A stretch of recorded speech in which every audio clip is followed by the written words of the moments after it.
নমস্কাৰ। এই মুহূৰ্তত আহি পৰিছে ৰাতিপুৱাৰ কেইবাটাও বিগ ব্ৰেকিং নিউজ। আজি হৈছে 26 এপ্ৰিল। লাখ লাখ অৰুণোদয় হিতাধিকাৰীৰ নাম কৰ্তন হল। এতিয়াই চেক কৰক আপোনাৰ তালিকাত নাম আছে নে নাই। তালিকাত নাম থাকিলে আপোনাৰ বেংক একাউণ্টত ৩,০০০ সোমাই দিব মুখ্যমন্ত্ৰী হিমন্ত বিশ্ব শৰ্মাই। পিএম কিষাণৰ তালিকাত নাম থাকিলে ২,০০০ টকা সোমাব। পিএম কিষাণৰ ২৩ নং কিস্তিৰ তাৰিখ ঘোষণা কৰিছে কেন্দ্ৰীয় চৰকাৰৰ পৰা। যদি আপুনি চৰকাৰী ঘৰৰ বাবে জিঅ' টেগিং কৰিছে তেন্তে ভাল খবৰ। চৰকাৰী ঘৰৰ প্ৰথম কিস্তিৰ টকা ঘোষণা কৰিছে লাইভ যোগে প্ৰধানমন্ত্ৰী মোদীয়ে। আত্মগোটৰ প্ৰতিজন মহিলাৰ একাউণ্টত সোমাব ২৫,০০০ টকা। যদি আপুনি ১০,০০০ টকাৰ চেক পাইছে তেন্তে আপোনাৰ বাবে ভাল খবৰ।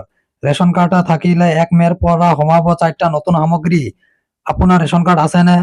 আজিৰ আমাৰ প্ৰথমটো গুৰুত্বপূৰ্ণ খবৰ হৈছে ৰাজ্যৰ লাখ লাখ লোকৰ বাবে আটাইতকৈ ডাঙৰ খবৰ আহি পৰিছে।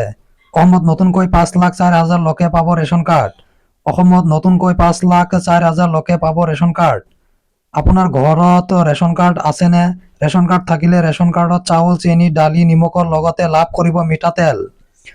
প্ৰতিটো সমষ্টিত নতুনকৈ ৪,০০০ হিতাধিকাৰী অন্তৰ্ভুক্ত হ'ব ৰেচন কাৰ্ডত। বহু পৰিয়ালত ২-৩জন সদস্যৰ নাম বাদ পৰি আছে ৰেচন কাৰ্ডৰ পৰা। পৰিয়ালৰ প্ৰতিগৰাকী সদস্যৰ নাম অন্তৰ্ভুক্তি প্ৰক্ৰিয়া আৰম্ভ কৰিছে চৰকাৰে।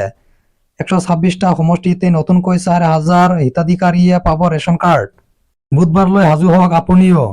বুধবাৰে পুৱাই দেশৰ কৃষকৰ একাউণ্টত সোমাব ২,০০০ টকা।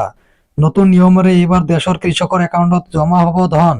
KYC আপডেট নকৰিলে লাভ নকৰিব পিএম কিষাণৰ ধন। উচ্চতৰ মাধ্যমিকৰ ৰেজাল্টৰ তাৰিখ ঘোষণা। ২৮ এপ্ৰিলত ঘোষণা হ'ব উচ্চতৰ মাধ্যমিকৰ ফলাফল। এক্স হেণ্ডেল যোগে ঘোষণা কৰিছে মুখ্যমন্ত্ৰী হিমন্ত বিশ্ব শৰ্মাই।